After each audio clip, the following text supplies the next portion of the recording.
Hello, my name is Dr. George Mochocki, and welcome to Retail Merchandising. Today we'll be discussing Chapter 5, Communicating with Customers. Now, you're either taking me in an online class, and this is a supplement to the forum we have, our weekly discussions online, and this will be your only lecture that you would actually have, or you're taking me to a traditional class, a face-to-face class, and this is again a supplement to our discussion that we have in the classroom. So if I miss something or I go too quickly, I'm more into the discussion so that you're able to apply what you've learned. Just to know the concepts and the vocabulary is nice. It gives you good foundational understanding of the subject matter, but how do I apply this, or how do I look at other companies and review how they're doing it to see, hey, could I do something similar for my own retail merchandising, or for my own retail merchandising store or department, or if I'm a student going in there, hey, I could do something like that, or I've got an idea. So when you're looking at researching and looking at how one learns about retail merchandising, you have to see what the experts are doing. You have to see what everyone else is doing. Okay, so remember, you already have the book, easy to read book. You're taking me at a community college, so you'll have the book. Some of you are in the fashion industry, and this retail merchandising. Retail merchandising could be anything from McDonald's, True Value, Home Depot, Kmart. That's all retail merchandising. It's a small mom and pop shop that's doing a excuse me, a tailor or some kind of an aspect that they're looking at. So remember, oops, that popped up. You'll print out, you have to read the material first. You'll print out my concept map, which is on the second tier, so just more information to you. This is how I usually will take notes when I'm reading. I'm one that when I'm reading, I take notes right away. A lot of people like to read, the way they tell you to learn. Read first for pleasure, and then come back a second time for content. Most of us are very busy, including myself. So when I read, the first time I read as if I would be in a lecture with the instructor, and I'm taking notes. What I provided you is a outline to the second level, and now you add on to it. So you read it, print out my mind maps or concept maps, whatever you want to call them, and add on to it as I'm reading. Highlight, add on. And now what you're doing, you're reading in your mind, you're looking at my outline, and you're adding on to it. So you're utilizing more senses to make sure that you take this from short term to long term. If you are in the fashion industry, or you're going to open up a retail shop, merchandising, you're doing anything with retail, you have to have a good basic understanding, not a one-time pass, because this is a foundational class, and they'll help you. And a lot of times you'll hear me talk about introduction to business, or business organization, or advertising courses you've taken, or marketing classes you've taken. Since I teach a variety of these courses at the college, you could put this all together. I don't want it to be segmented, like we talked last time about different departments, different silos. Everything you're learning works together for you to be a successful retail manager, owner of a retail shop, or so you have to have merchandising. So let's go forward, okay? I always try to start off with some web sites, and this one I think I've got a couple. I may not go all the way through there. I have some sites here. Remember, you have access to my concept maps.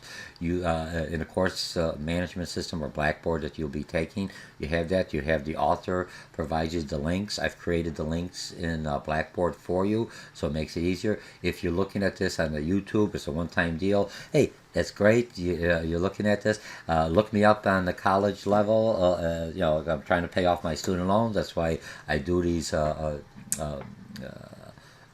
teach at a community college as one stream of income to help me pay off my student loans. Like most of you will have that, but it's an investment. Remember, student loans and education is an investment, but then you have to pay back. And that's no different than when I'm going to look at retail merchandising. I open up my shop, or I'm working for somebody else. I buy the inventory. That's an investment. time I spent into my shop or department. It's an investment. When you go into college, remember your grade is academic currency.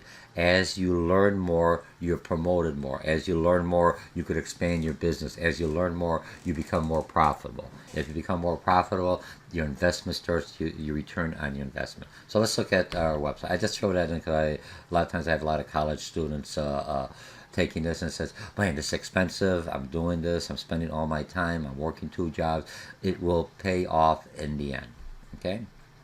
Okay, so how do retailers use special events? Now I have this one. Here's the links. I'm going to click on here, and here's one: working to make your apparel and textile education better. So what are they doing? A catalog. We're going to talk about cataloging. We're going to talk about newspaper. Print is going to be what we're going to discuss is the basic format that a lot of businesses like because it reaches a lot of individuals. The problem you have to look with print. Newspaper ads, it's temporary. People throw away, different than catalogs. But a lot of the younger generations, they don't read the paper. They don't look at the newspaper. Everything they do is through the internet or e-commerce. So now you have to have both. You have different segments. Remember, part of this retail merchandising, when we're talking about communicating to a customer, you have to understand the customer. You have to understand his or her wants. What are their needs? What are their expectations from you as a retail merchandiser? What kind of a brand am I showing? Remember, we talked about different brands. Apple has a brand image. You go to Apple store, it's completely different. You know what I mean? It reflects the brand image. When I go into a store, I look at the pricing, look how you're set up. All that is a reflection of that atmosphere of the store that the customer will come in. You're communicating to him or her. If I'm looking for a high-end product and look at the store, it's all plastic or cheap or looks inexpensive, I'm going to walk out because you're sending, even though you may have high-end products there, but you're displaying them at a low end because you're trying to save some money. It doesn't work well because you're sending, remember, most of our communication is nonverbal. 80 to 90% depending on the author. And when I'm talking non-verbally, look at me, it's okay, he looks like he knows what he's talking about. Same thing with a store. It's a non-verbal. You're sending a message. What you wear is a non-verbal expression of who you are. And so take that same creativity, you know, if you're in a fashion design and your fashion program here at the college, take that same creativity and put it into your business, your operation or department, or your product line where you're setting up. You may be a display person. We're going to talk later on that you're doing the windows. That's an artistic. How do I put the mannequins in the right position? How do I make them look elegant? How do I make them look reflective to what consumers are thinking about? Okay? So you have this, so remember, so this is just something else. You got textbooks, e-learning, and this is how they're trying to tie in. You know what I mean?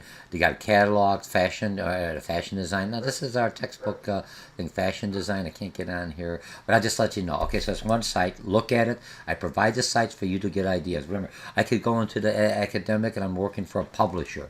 And if I'm looking at the publisher, what am I doing? How do I present myself as a publisher versus the larger publisher? Most of them fashion, the publisher is a smaller niche, different type of individuals, different type of book. The larger ones, the publishers may not look at it because there's not profitability, or that's a niche market. Remember, everyone's got a niche. What you have to do is, what's my niche? Who's my customers? Who's my demographic? What's their age? We'll talk about how do I communicate to that type of an individual. Okay, so we take care of that one. Now this next one is factoring in consumers' trends from the women's wear daily. Let's flip on this one and see what we have. Now these are trends, and remember, retail merchandise could be anything else.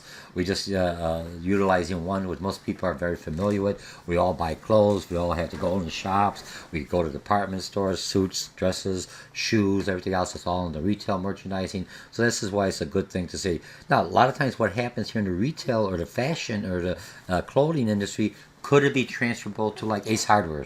Could it be transferable to McDonald's? Yes, but you have to modify. That's where your creativity comes in. That's what you're looking for. To be creative is not only that I'm artistic, but I'm an out-of-the-box thinker when I'm looking from a managerial perspective. So here's the style. So the images of the week. It's kind of nice. Subscribe today's stories. Let me see what they have on the women's runaway. The Danny man. Different way of looking at it. Longer hair. The woman. Provocative. This is not business attire. But it's good when you're going. But it may be business attire in the fashion industry, and you're coming in and you're selling a new thing. It's a little bit provocative, depending who your audience is. I'm not trying to say one way or the other. Okay, now look at this. Here's the White House changed it. Different type of. I always get a kick. Remember, I'm a very conservative individual, but that's still. Look at the style. Texture brought texture to a whole new level for men. This is for 2016. Will this be a trend or a fad? A fad means one time no one ever wore it, or they wore it to open up the different individuals' eyes. Look at the black seems to be coming in. Short hair for women. Come on, right? This is more of a burlap type of a look. The different shoes, right? I could also say, I'm not trying to say this is basically it's not for a pregnant woman, but I could utilize this. Hey, I'm looking at this. I'm a maternity shop, and I want somebody else to be unique, different. Even though it's not set up for maternity, will this work? I'm a full-size woman, and I want to, I may not have the curvature. Remember, I'm a business place. When you're looking at, most of your buyers are usually men that look at buying for women. There are a lot of women buyers, but men are usually in there because they're in there, for lack of default, they're already buying or selling, and they're in the business. They have the business set, and now they're moving products. So they have to understand what will sell, what won't sell. And this is still very conservative, but I could utilize this in two different markets without even doing it. It's not set up for that. Like, man, I could just adjust something like this. This will work out well. Okay. You have different styles. Okay. You have backstage. Again, here's a new look. Now read, download PDF file. When you're looking at these sites, sign up for it. You could register and get the subscription if you really think it's interesting, or just get there and see what's going on. A lot of times, all you have to know, man, here's the styles coming in, not stripes, arrows, different collections. What are the celebrities wearing? What's going on? And, what are the men's wear? And this gives you some idea of what's going on. Different types of gym shoes, everything else. Russell Brooks, there's Jordan shoes. Okay, again, Jordan had it's not only for basketball. It's more for a fashion statement. It's more for more of a fashion statement if I'm looking at. Okay, so you come in here. Different colors. These may be the colors of the week. W top 10 of the week. Let's look at it. What the heck? We're already in here. Remember, we're going to be talking about content locked in. What do we have? Top 10 of the week. Do I see it? They're wearing what? Whites back in. Goes in with the tattoos. Okay. They're wearing white nights in Russia. Remember, international. Men are wearing mainly Fashion Week. More. They have the styles for some reason. Okay. Well, let me just get out of here. Fashion scoops. Let's look at fashion scoops. Look, I didn't even buy the publication. I'm not saying you shouldn't. If you're in the fashion industry, you should. This is kind of a nice, provocative. All right, I like this outfit. Now, would this be a tuxedo for a wedding? It could be, it could not be. Or just an everyday wear, okay? Designer luxury. Let's look at this. So designer luxury. Here's our designers. Different things. What are they talking? What's out here? Let's look at this one here. I want to look at the ready wear sportswear. Oh, very good for my outdoorsmen. Look, cheap evolution. Parsons Student Snack Scholarships. Calvin Klein White Label for fall of 2015.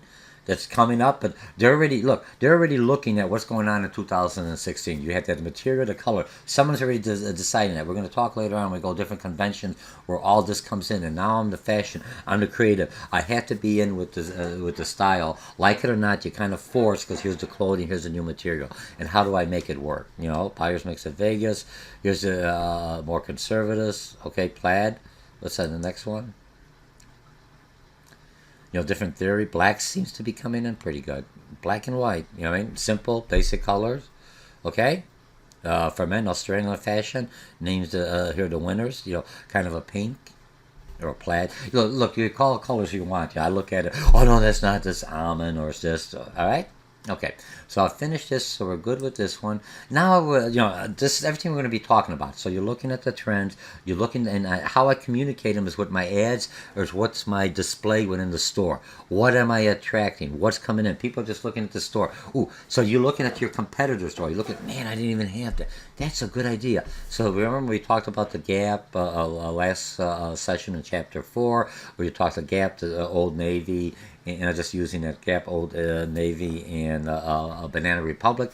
Different target market, different pricing, different images, different stores layout. Still same thing with clothing, everyday wear, but in different segments. Some are looking at high end, some are looking at the lower. Now Bloomingdale's higher end. How do they get people to come back in here? So I got the site here. Let me see. Let's move it over here. I'll click on the Bloomingdale's, so you know I've got their site. What is Bloomingdale's? Now remember, Bloomingdale's is supposed to be a loyalist card holder. Everyone was a card holder. When you take me for, when you've taken accounting classes, or you take me, or you've taken finance. So if you're taking finance classes, when they're looking at, when you find out about interest, credit cards, annuities, how do I make money? Everyone wants their credit cards. You've got a Bloomingdale credit card. Just think, and that's to shop there. And now it does. You can only use that credit card at the Bloomingdale store. Remember, so it's a loyalty card. And now, why would I want to carry it? The interest rates are higher. Maybe I get some discounts if I buy here. It's 10% off. I said, man, I get 10% off everything else using the Bloomingdale card. But in reality, I get charged 21%. So 10%. So really, my interest rate is what? Is 11%. What if I get a better thing with using Visa, MasterCard, or 7%? I'm not trying to say one way or the other. It's still plus when people look at my wallet. Remember, it's prestige. I got a Bloomingdale. I got a Visa, MasterCard. I saw everyone's got told. Only few people get the Bloomingdale. You have to be a Bloomingdale shopper. You have to have extra credit. You're at the high end. It's showing indirectly you're branding yourself. Okay, so what did they tell you? Loyalist card. Let's see what they have there. You have different levels. The Bloomingdale, the Bloomington, American Express. Remember, American Express got to open the Bloomingdale card, top of the list. And each one gives you stores. Only a loyalist cards only into stores, but they have free everyday shopping. You see what you get. So you're looking at what's going to do. Not a member. And they're trying to get you in. Once you have the loyalist card, once you have any of these cards, what you're doing, when you talk about data mining means I know your shopping patterns. Once I know your shopping patterns as a store, I'm not look at profiles, demographics. I mean, you're shopping there, or you have a rewards card, or you have a loyalty card. I know how to sell to you. I know how to communicate to you. Because I look, if some items aren't moving with my loyalist customers, most likely they may not be moving with people coming outside. So if I can understand my loyal customers, which basically gives me the heart, is my sustains my business, keeps my business operating, what's moving, what's not moving, what goes to clearance, what don't I sell, what's going on. Okay, so remember, it has more. Plus, it gives me a good return on my investments. And I shop at that store because it's this strictly Bloomingdale card here. You can only shop there. This Bloomingdale with American Express, you could shop. I think because it's American Express, you could. I have two of them. You could shop at other stores that accepts American Express. Okay, so we have that. Let's get into the program now. Now, what are we going to talk about? What is a market? Now, most of you, if you had introduction to business, or if you had marketing, you have to know a market. A market is something. What is a market? If you see these little boxes, I mean, there's a high probability you may see it as an exam. So you may only have this tier. A market, that's all you're seeing. A group of customers and their willingness and power to buy. To buy what? Buy something that is a need. I could have a market. If these customers or my target market don't feel a need for that product, they're not buying it. But remember, just because they like my product, they don't have the cash. Sorry, ladies, gentlemen, I'm a business person. Teaching finance majors or teaching people how to make a good living. Not to rip off customers. Remember, you have unique items. And a lot of things when you're looking from, even from gentlemen, we want something different. Because my spouse, my partner, basically wants me to look better. Or not as good as them, but a little bit lower. They don't want me to look like a bum because I'm a reflection of them. Vice versa, okay? Now, when we talk about mass marketing, and remember, some of this may be a repeat, and I try to throw that in since I teach advertising or in marketing. You'll look me up. If you like the way I teach this here, take me for the advertising class. I also have what do you call it, the concept maps. I utilize that. I do the videos. And look, what am I doing? I'm selling to you right now, aren't I? Look, I'm practicing. Same thing when you're doing a business. How do I promote myself? Oh, wow, that's a good idea. And have my little name down there. I did this. I did this. You know, especially those in fashion, you're creating a portfolio. So when you're going to design a retail merchandising layout or department or a store within this class as part of your major project, look at that as a portfolio. I've got an idea. I'm going in there. Look at design. Those of you who are working, even if you're working at Target, you know, I got people who do window dressing. When I do, not clean the windows, you know, put up the display. I can't get into fashion because it's a hard industry to get in there. Or small businesses. How do I do that? Hey, Ace is there. Ace is another one. I come out to creative, provocative, even though it's a salesman with a chainsaw. Not Chainsaw Massacre. Come on. You could do that. It'll get their eye. What the heck is going on here? How do I do that? They're dressed nicely and everything else. So you could also say, hey, look, I've utilized my creativity into a market that no one would think, and now people are buying my product over Home Depot or over True Value or Ace, whatever you are. Okay? So a mass market is a large group of individuals, large customer base with similar one. That's why I could do the advertising. It makes sense. But now, what happens for some of my clothing line, like you look at, it's something provocative or something unique. You know, with the new fabric, they got all the bumps. I forgot. They probably got a name for it. Remember, my fashion designers, you know what? I'm a business person. Hey, well, that's sell. I look around other people. If they're carrying, if that's the material coming in there, let's give it a try. How much do I invest? Do I invest a whole much? Remember, you're going to learn the difference between a fad and a trend. A trend comes over for a longer period of times. Trends comes back. Bell bottoms are coming back. Fad's a one-time deal. You know, and we'll get into that. I want to keep in my hour. Now, most of you have to look at a market niche. Smaller retail merchandising shops have to have that niche. Remember, what's my niche? I can't compete with the Bloomingdale's, but I could compete on a one-on-one basis. Ladies, we want the one type of an outfit that no one else, unique, customized to my personality. Gentlemen, you're coming the same way. I'm different. I'm not like everyone else. And you could see the colleges. You want to go with the past. Everyone's going this way. Remember, community college is a good baseline to learn where you want to go, get a good basic understanding, get you back into the college thing, and then you're going to go to your four-year universities. And so all these classes, right now you're just getting a baseline. All these classes are transferable. I throw that in because some individuals are going, I don't get the same. You get the same amount. Like there's a lot of people, a lot of community colleges I'm teaching, got all PhDs. We just don't like doing all the research and all that, but we like to teach. We like to tell you, here's our life experience. Here's where we've been at. So that's a plus for community college. You know, I'm throwing that in there. And I'm a small retail shop. I can't afford to send my individuals for 2-3 years away. I go to community college, maybe take 1 or 2 classes on fashion merchandising or retail merchandising that you're taking now, and I have a basic understanding so I could compete within my market. You're not competing. The big guys aren't looking at you yet, or big gals organization, because you're not a threat. They may look at your fashion clothing, but how do I get into the market, make my name for myself in that market, and then I grow. Okay, so you're looking at a smaller group of customers with unique wants. I have to communicate them so they could connect with me. The mass marketing, everyone's like this, and now I'm trying to, you know, here's a big piece of pie. I just want to take that little sliver, and grow on that. And you could be very successful in your business. And remember, like they talk like yeast. Yeast is just real loud powder. Those who are bakers, and all of a sudden it grows bigger, and that's what you want. You take your sliver and you expand. So, but you have to understand. So, most of us in retail merchandising, what's my niche? And we'll talk a little bit about that. Okay. So now we're talking about market segmentation. What is it?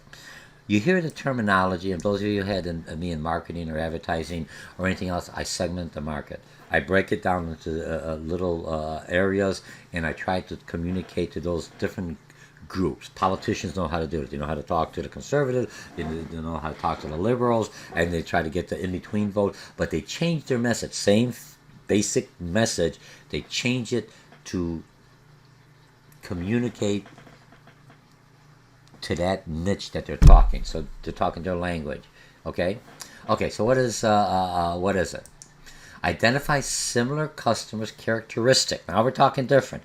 Characteristic in order to fulfill an unmet need for goods and service. If I'm everything traditional, that's why when you're going overseas, or if you're going to China, or you're doing the internet, and you said the global international market expanding, you have a lot of countries that everyone, the command societies from the economics, they say everyone wears yellow, everyone wears red, everyone wears black, whatever the color.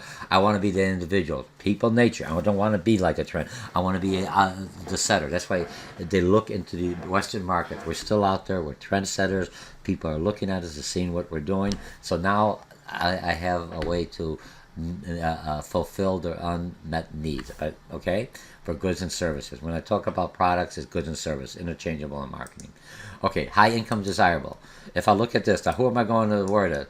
High income. Who could afford the jewelry, the different? This is high end, all different, luxury. Look at the rings, probably rubies and not imitate. But you can mimic it at a lower end to make the same look, but it's not the same quality because you don't have the fashion, the labels on there. So that's where I want. But I understand I can't get the high end. The high end's already saturated. People want that high end market. How do I get into the low end?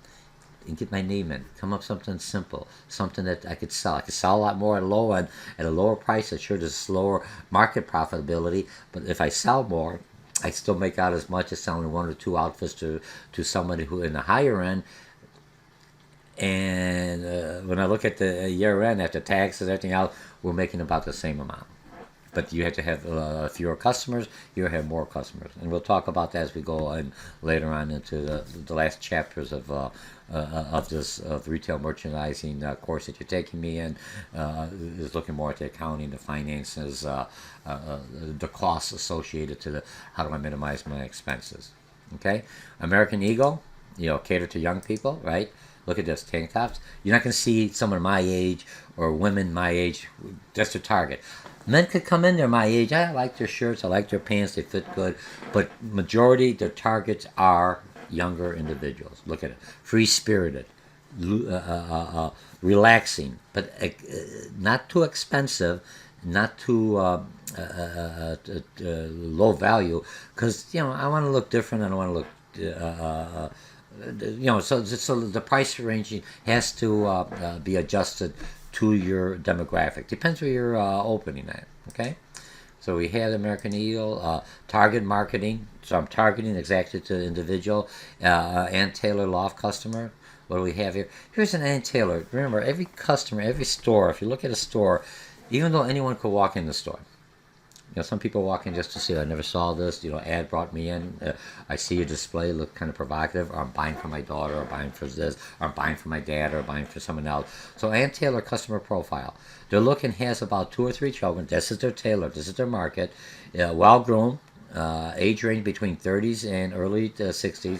Look, I'm not discriminating. This is because I'm marketing to that individuals. I communicate to them differently than someone that's 65. I communicate a little differently than someone who's in their 18 or 20. And when I look at the age range 30, remember marketing anyone from teenagers to about 25. In here they're using 30. You still have the same likes, all right, so you're still reading the same magazines and that thing. And once a certain age, you got families and kids, so your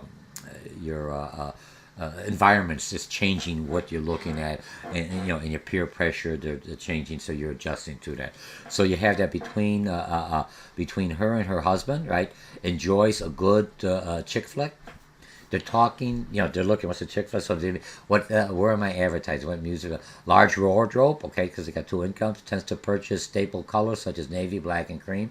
So I could have different colors, you remember, because that's a trend, but I don't overdo it. I just have a certain section, because you remember, even in that, look, when I'm doing a demographic of who my customers are, when a demographic is not a demographic, when a demographic is another demographic. So I'm looking at what the majority of customers are looking at. She's organizing everything else, okay? So this is the demographics, and psychographic profile that Ann Taylor Loft is utilizing.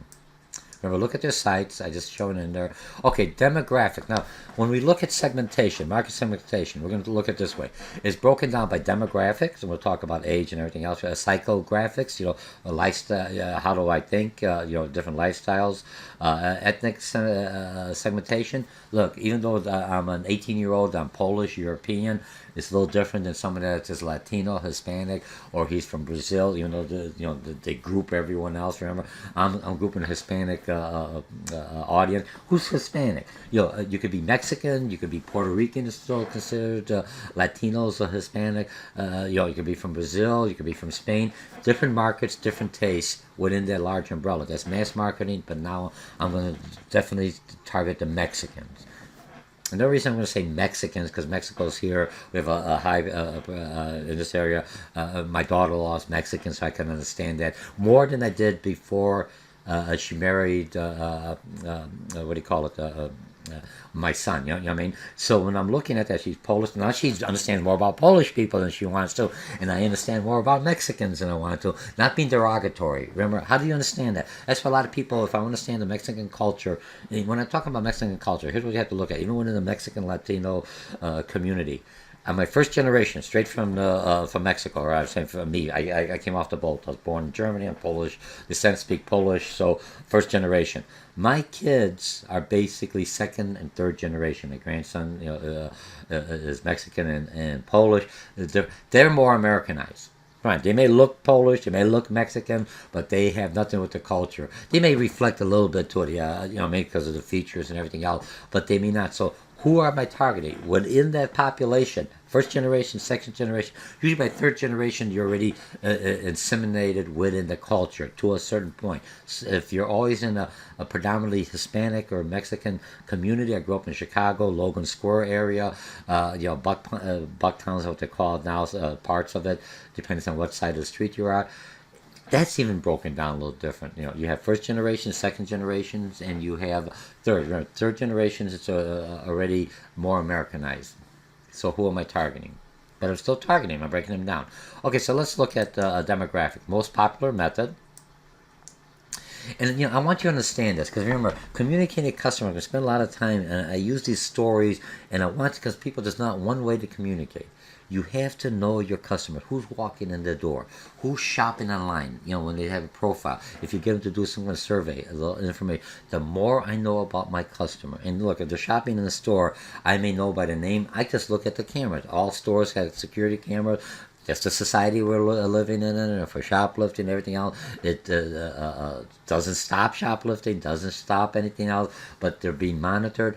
Utilize that, not only for security. Man, I always get a lot of women coming here. I always get a lot of older men coming in here. And they come in to look at the rack, they're walking. Maybe I'm not sending the right message. If they're coming in the door, I might have a little section for them. I may look at it. Maybe I've got older people and younger people feel uncomfortable. I'm selling teenage clothes. I may be the owner, but I can't be out there selling because they say, what is this? Oh, it looks like my dad. Oh my God, I'm not going to buy it. I'm just the owner out here. I have younger people coming in there. My sales individual. I'm not discriminating, but I'm looking at this because it makes sense for my audience because I'm giving that image. I always use the example, atmosphere, how you communicate. If I'm opening up a Polish a smorgasbord, I want to see people with babushkas looking like Polish people. You could have Hispanics, American, African Americans, Indians in the back making my pierogies and everything else. They don't see that. It's irrelevant. They're following the recipe. Not saying that they can't do it. But outside, I had to put that facade. It's an atmosphere. Same thing in a restaurant. Same thing in the store. What's the image I'm portraying? Okay? Now, measure is measurable. So I'm looking at gender. Men. Okay, so casual male. That's the name of them. So what they're big and tall, right? Fall. So here's the gentleman. And what age? I think about 25 to 30, 40. It's kind of hard. You could tell. That's who they're targeting. You're looking at their income. If I'm college students, they may have disposable income because the parents are helping out. A lot of college students are paying for their own education and everything else, so they may have a smaller market. But certain college students, if you're going like Princeton or Harvard or some of the higher end, they've got some money. They got some disposable income, all right? But they're spending for the education. If someone is paying for the education, how do I get them? So I'm looking at the income bracket. Where am I selling? What am I selling? Where's my store open up? So I'm not overpriced for the income bracket, but I'm not underpriced. I find that medium where they're going to come in and buy my product. Education, what's their education level? A higher education, they do more reading, more research, so I had to have a higher quality. They're more environmentalists. They're more green. They're more social, responsible individuals versus, I'm not saying lower lower incomes aren't, please don't look at it. I'm a sales. I'm teaching a marketing class. I'm not taking. I'm not trying to peg anyone in. I want you to understand, when I have a lower income or lower education, it means you don't have that extra disposable income because you're not getting that higher job ability. You had the opportunities. Remember, so education makes a big difference, and it places a different. I'm not stereotyping. I'm generalizing from a marketing perspective. Occupation. What's their occupation? What kind of occupation? If I'm a construction worker, yeah, they want to look different, but they still need something that's more sturdier type of clothing and still look good and fashionable.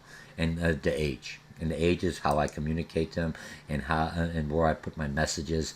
For advertising, organizational behavior, or consumer behavior, I have to know how they behave. That's the psychological, and that ties in nicely to this next chapter. Again, demographic and psychographics are the two most common ones. If you see in an exam question at it, what are attitudes about certain clothing? What's acceptable? What's not? What are their value system? Remember, values different between different cultures and different age groups. Certain older individual, baby boomers, they value work. The Protestant work ethics. When I get for the generation X and Y, they're more valued my leisure time, my thing. I don't want to spend all my time working. I want to work, but I want to enjoy what I want to do. I want to learn. So different values. Okay, different lifestyles. Am I a single person? And we'll talk a little bit on that different. And I got some examples.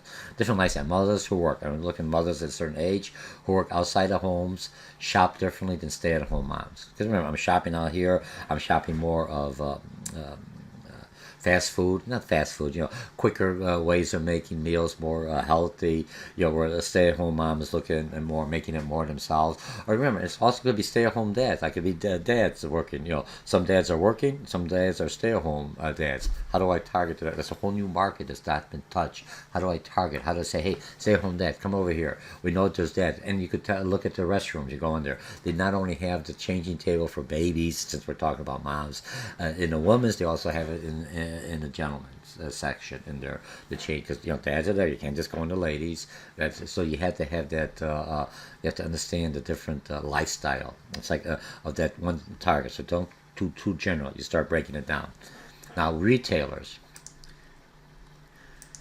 Learn what is important to the customers and meet those needs. Is more leisure time, so I have clothing for the leisure time. Check those on here. Here's a pic. You'll love is mostly for ladies. Baby boomers. Look at it. They want to be fashionable. And here's the fashion. 25% off. Money. All right. Important market segment for many retailers. Right. Baby boomers is a big chunk of the market right now. Remember, they don't have as many kids as they did before, so that's a big chunk. Now they're getting older. They're retiring. They got money. They already paid for the houses. Hopefully they're financially stable. They didn't lose in the stock market, but they have extra money. How do I tap into that? How do I get their money? They're more active. They're more traveling. They want to look fashionable, but not too extreme. They want to look different. They want to look good. Okay? And that's this store basically fashions in them. Now, if I look at the Container Store, here's the pick a Container Store. Look at this. All they have different kind of containers. Cater to customers who need order in their life. There's some people, and I'm kind of orderly. I get all messy and I put up.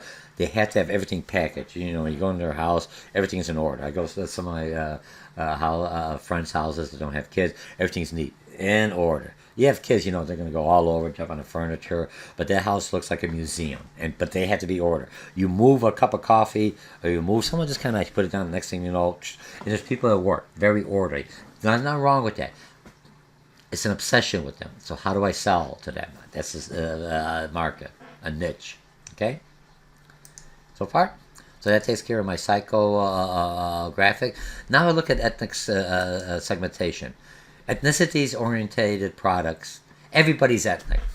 I'm Polish, I'm American, I'm 59, I'm German, I'm African American, I'm a person of color. I don't use African American because my son-in-law was African American. He's from Jamaica, and I said, you're African American. No, I'm Jamaican. We're all ethnic. You can say, well, you're American. No, I'm European because I wasn't born. I'm a naturalized. So you can't just look at the facial colors. You can't look at everything else. We all have some kind of ethnic background. I know the government says you're either white, non-white, person of color, or you're mixed or whatever, but we're all a mixture of everything, okay? We're a little bit of, but down core, same DNA from everything. We're all humans, right?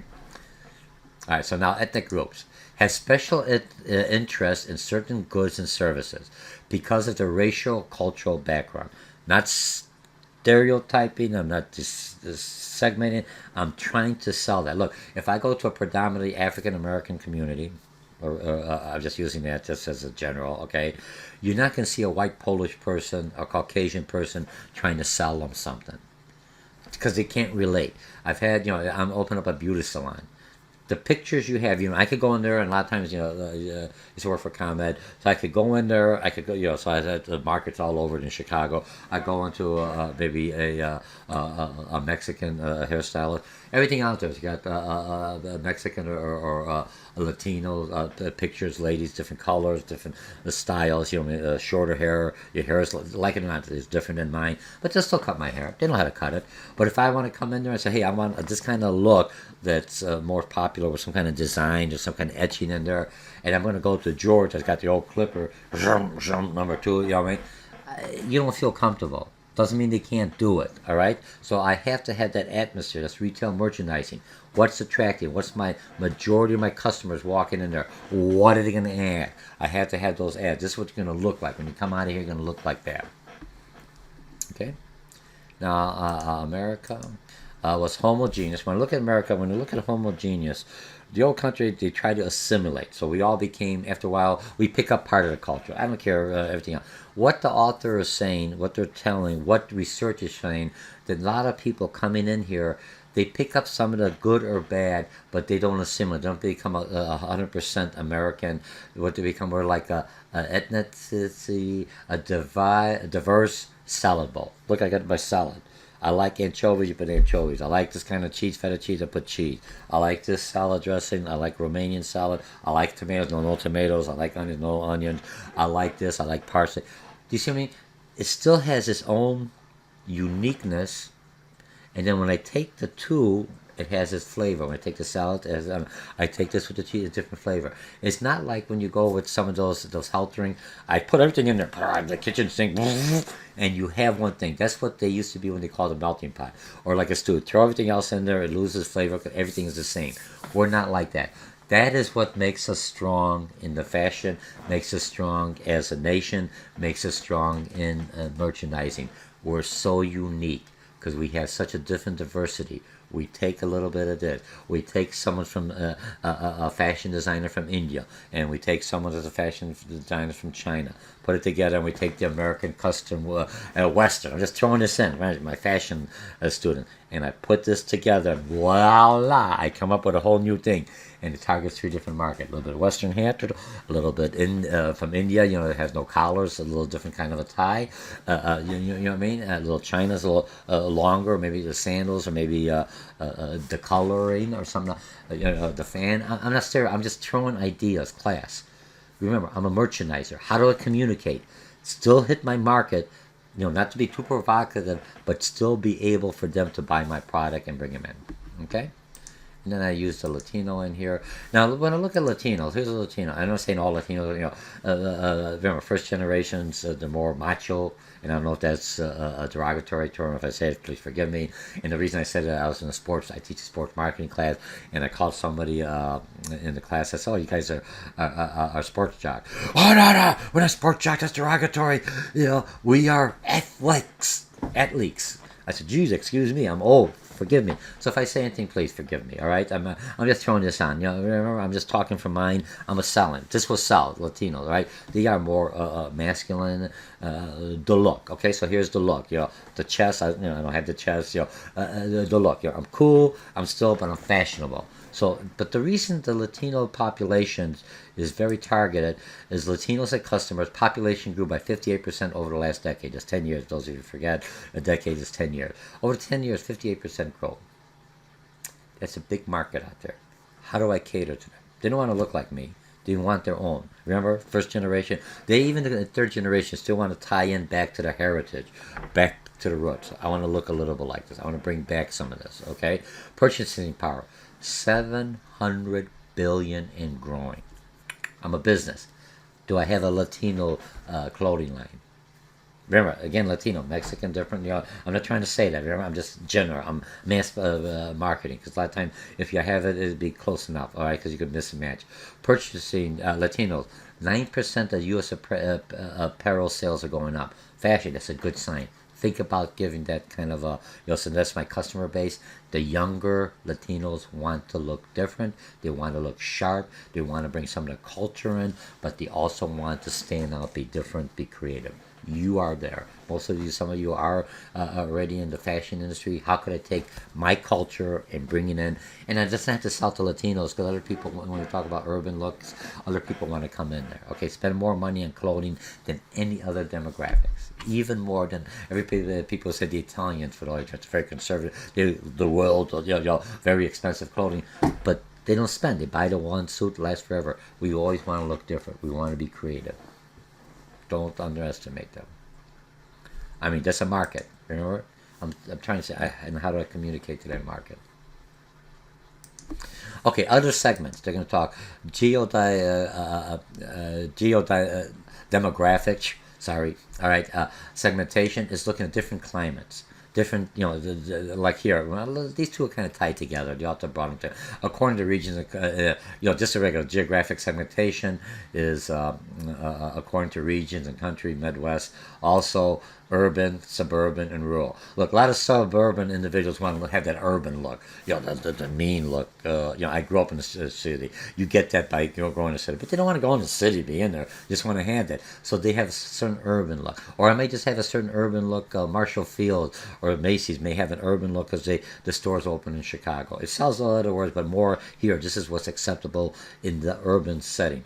Even though it's so suburban. Now, suburbanites may have a different look, different out there. And a lot of my sons say, how about they get, that's too much suburban. I want Banana Republic. It depends on the look and the culture and the lifestyle and the semantics that we're, graphics that we're looking at here. Psychographic segmentation. Okay, so urban, suburban, or rural location. In a rural location, I'm next to Amish community. Even some of the Amish. I was up in Kentucky, I think in SeaWorld or whatever is up there. Not SeaWorld. They have an aquarium out there for kids. But I was up in Kentucky, and it's close to the Amish community. They'll come in there. You can see the Amish gowns. Some of the older people have the traditional. The younger people got different colors. They got different colored gym shoes on. They still had the Amish look. With the cap, the bonnet on there.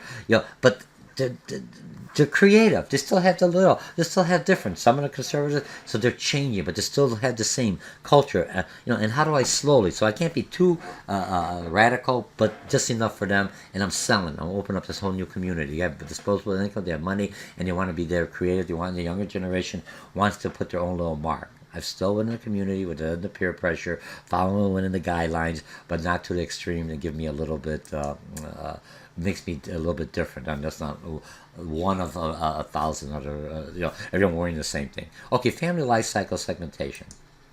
Based on where customers are in their lifestyles. How I thought when I came out of the military is different. How I thought when I had long hair when I was in the hippie movement at that time. What I mean? How do I blend in? How do I look how I look now? When people see me, some pictures when you see me when I have longer hair, oh my goodness, Dr. George, you're complete.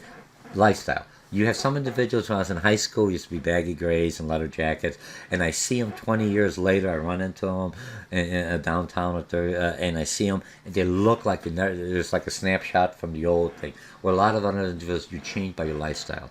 You move, you try to be acceptable. Your environmental pressure, your wife, your boyfriend, your girlfriend, your partner, whatever comes in, and your lifestyle changes. As your lifestyle change, I change.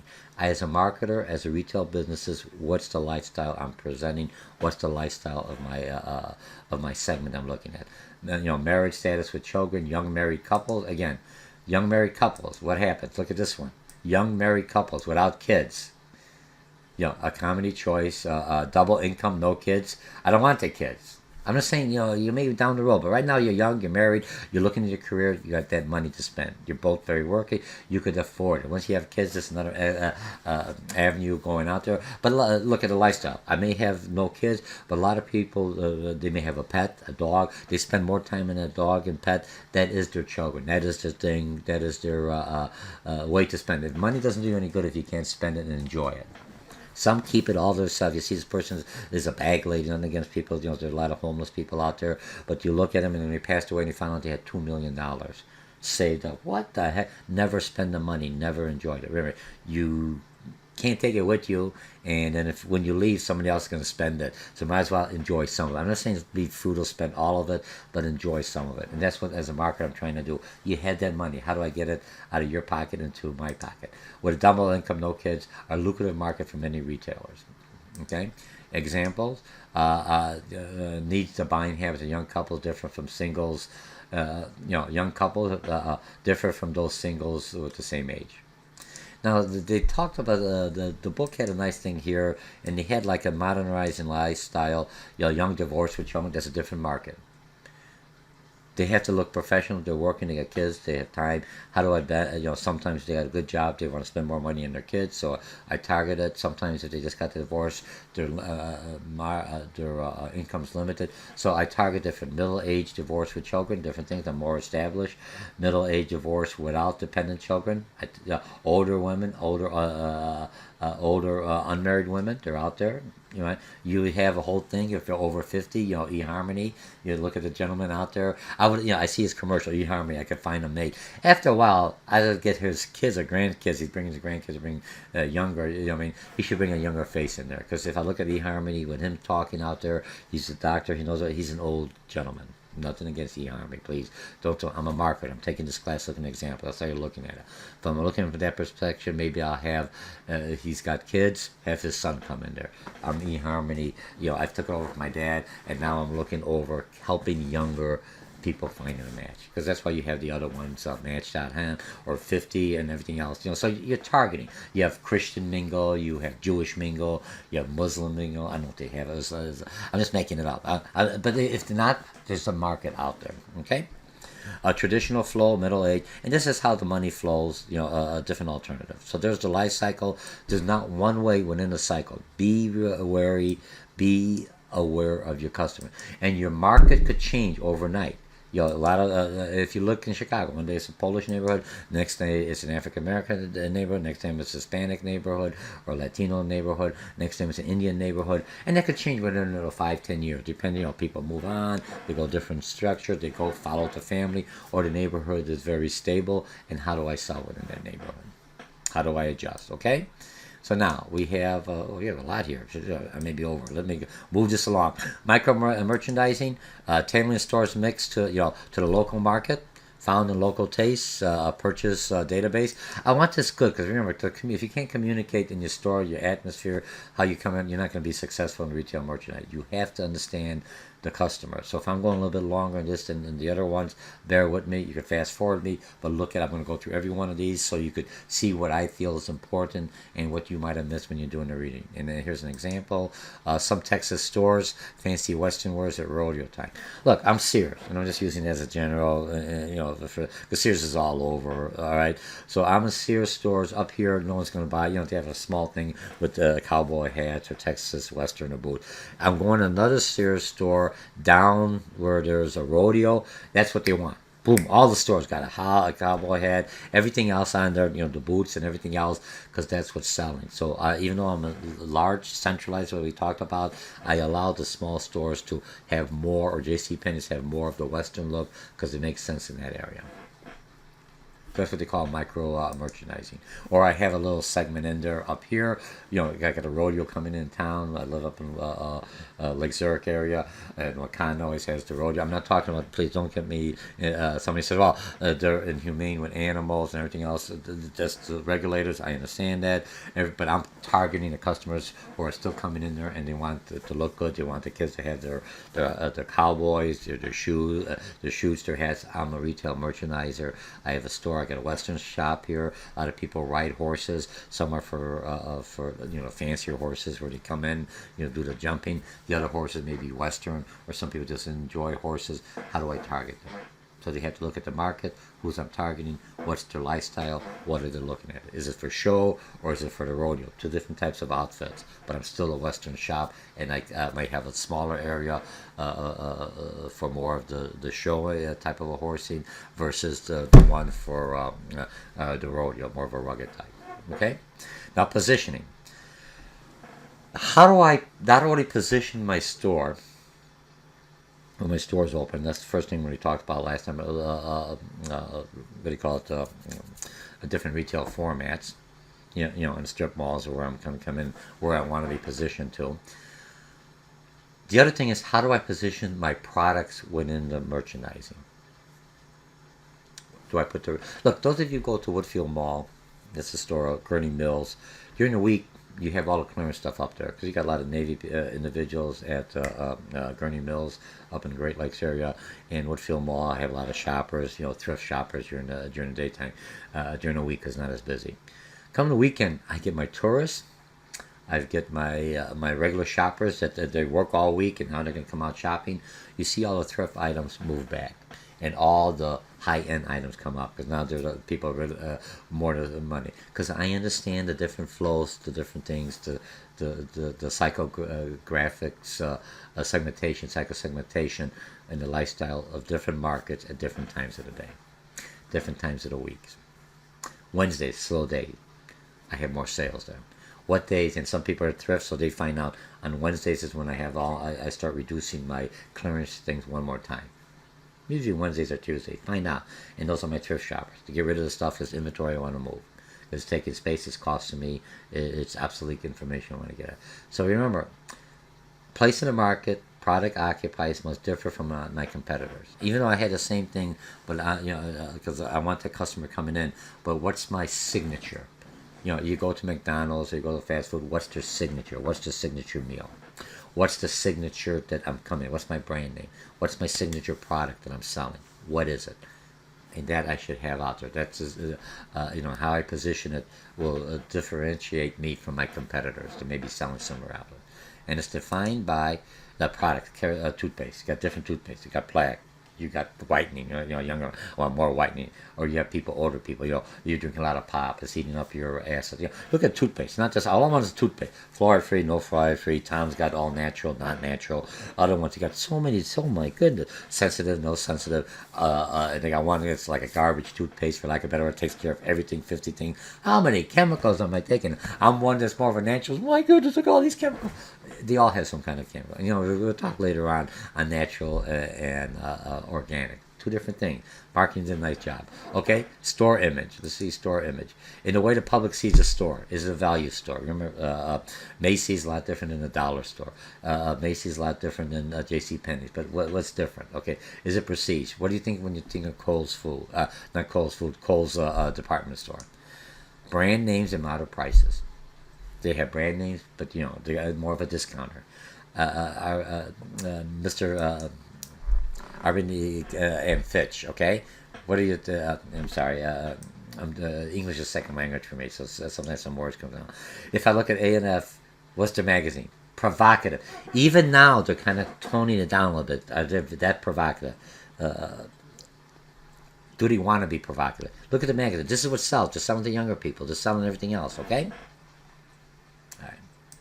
So we have that, and then the last thing, you're looking at pricing. Remember, so you look at your price.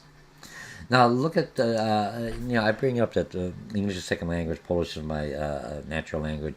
So individuals, when you're doing a presentation, or if you're talking to customers, and you're presenting, you have to understand the culture, the language, the words. Because good, if I want to deal with Polish people, I understand how Polish people think. So those of you who speak a second language, sometimes, or you have an instructor that's teaching, he or she's from India, or from China, or from Japan.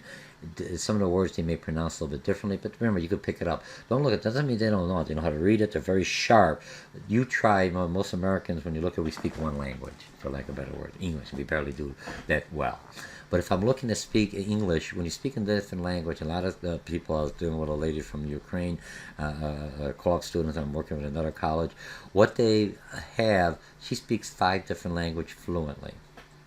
And you had to twist the tongue, Russian, Polish, close. If you speak Spanish, you could take a different version. If you speak, I had a student who in my class who speaks Korean, and he's learning Japanese. And I said, oh, isn't that so? Oh, no, different tones. We know the tones, but the words are a little different in here. Same thing as someone who's speaking, I said, from China. China has different dialect. You don't learn how to speak Chinese at an earlier age. If I try to learn Chinese, it's not that I can't learn it. I can learn how to write it and everything else. It's just I can't do the tones, the tones. And even there says the tones a little bit harder, but they could pick it up, but they have like a basic language that most Chinese, a dialect that they could all understand.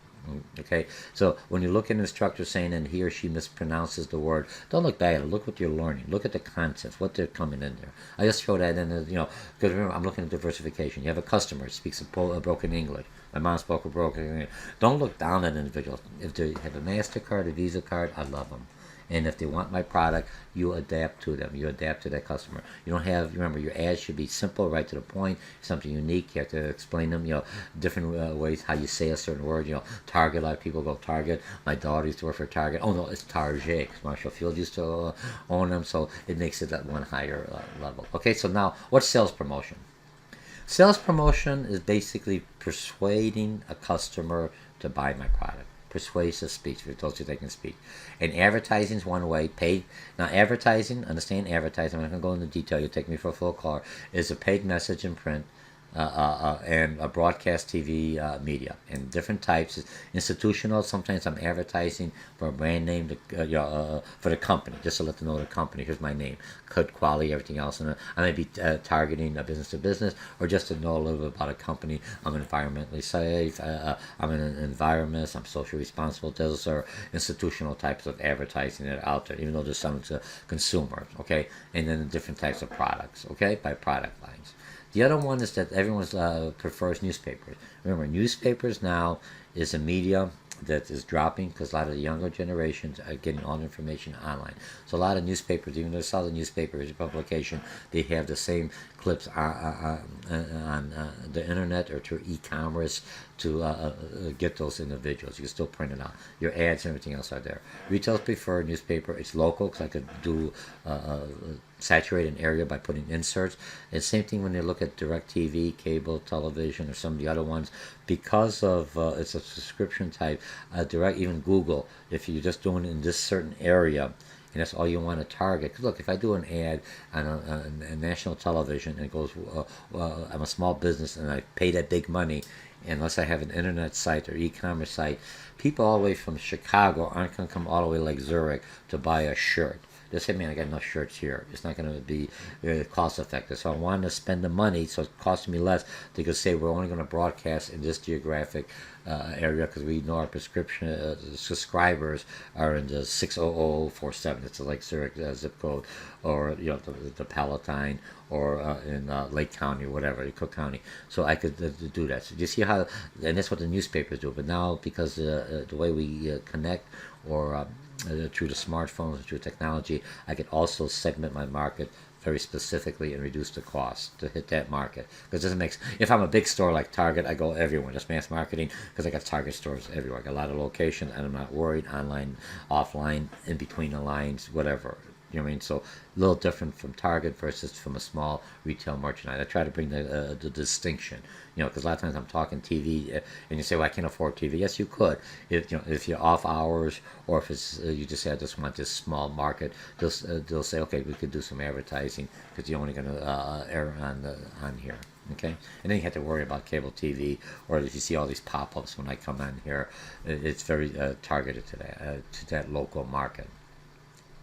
Okay, advertiser pays the cost, right? Newspapers, I pay the cost. It's for my store, and a lot of times I could have a cooperative. We'll talk about that later on. The negative, it sits around a day or so, you toss it around. Different than when I'm going to come in here when they call direct response or direct marketing.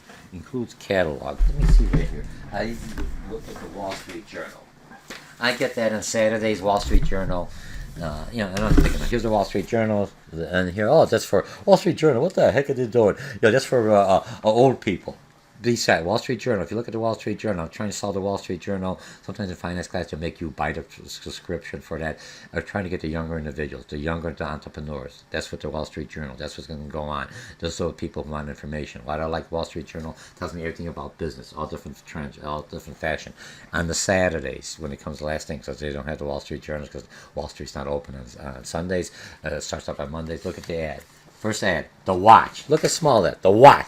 You know how much it cost him for this nice shiny paper? What the heck's the watch? I got the Apple logo. Open up. Look at the watch. Who are they targeting? It's not like my watch. Look at the watch. Nice fashion design. The watch. Do you see what I'm talking about, Claire? Here's the watch. Makes it look high end. Remember, Apple, when they come with the watch, they come out $400 all the way to $5,000 gold plated. Who are they targeting? They're targeting for the more affluent, the more people who want to afford the watch and want everything else there. It's still the Apple Watch when you look at it here. Still has the same face. What did they change? They changed the outside. Okay? And then they have different advertising here. Are they looking at the conservative? Look at the ad. I'm just flipping through there. They're looking at they're doing the baby boomers. Okay? And I just use it as a higher quality, not a newspaper. This will stay around for a while. I've advertised for it. I'm not trying to sell. I'm advertising. So it includes catalogs. Okay, and here's the one here, Nordstrom. Look at their catalog. When I send a catalog, I got a loyalty card to talk about it, not a newspaper, and it could be an insert. Even the inserts sometimes have a little bit more a higher gloss because it's a higher quality. But the catalogs will stay around. You send the catalog, and if the person's reading it, you see them in their waiting rooms because it's something else. People look at it. I'm out there. Remember, you have secondary exposure. Not to the individual that reads it. You have secondary exposure that could lay around for another month or two that you can open up and see the ad. Newspaper, one time done, you clean the windows, you throw it away, you recycle it. It's short term, less expensive. So you have to be careful what you're going to do. Remember, then they talked about the inserts. Again, now here's the inserts. You go Toys R Us, newspaper, different colors, black and white. How did they get it? Who did they pay? Here's save extra money. Right away, I could tell you Target. Then you have to have Target's name on here. Toys R Us, Walgreens is a big one. I forget who this one is. Probably Walmart, Staples. All right? On here. Do you see what I mean? So these are inserts, and so when is the Tribune? When do you want to advertise? You do it during the week, very little ad. Sunday papers cost me $3. Why? People are going just for the inserts on that. Okay? And we'll stop that. Okay, publicity. Publicity is mentioned in the media as news. Cannot control the message, but must be managed. In special events, if I look at special events, celebrities, fashion shows. That's just a buzzer to let me know I should be going. Different types of retail advertising. Regular price. Premium assortment of regular. We're almost done, class. A promotional price, advertising, temporary lower. I get a higher price. How do I get amended? If I lower the price, if I keep it at a low price, that's my low price. That means I'm getting a value meal. Customers are looking at price. They utilize that as a gauge, a measurement for quality. A higher price should be higher quality, even though it could have the same components as the generic or the private label, but you're paying a higher price. It got to be better. Same thing, nothing changes. Okay. Clearance advertising, what's on clearance is stuff that I want to get rid of, permanent lower price, get rid of it. Institutional advertising reinforces store's position as a value of fashion leader. And I think that Tiffany in here shows only an illustration of his famous blue box ad in a magazine ad. And I didn't have the link on there, I apologize. Okay, personal selling. Let's go into personal selling. Relationship marketing. Small business, retail merchant. Know your customer. Hello, Mr. George. How you doing? Restaurant. Hello, Mr. George. I haven't seen you for a while. Hello, Mr. George. How you doing? Hello, Mr. Mochocki. How you doing? Hello, Dr. Mochocki. Why is relational marketing important?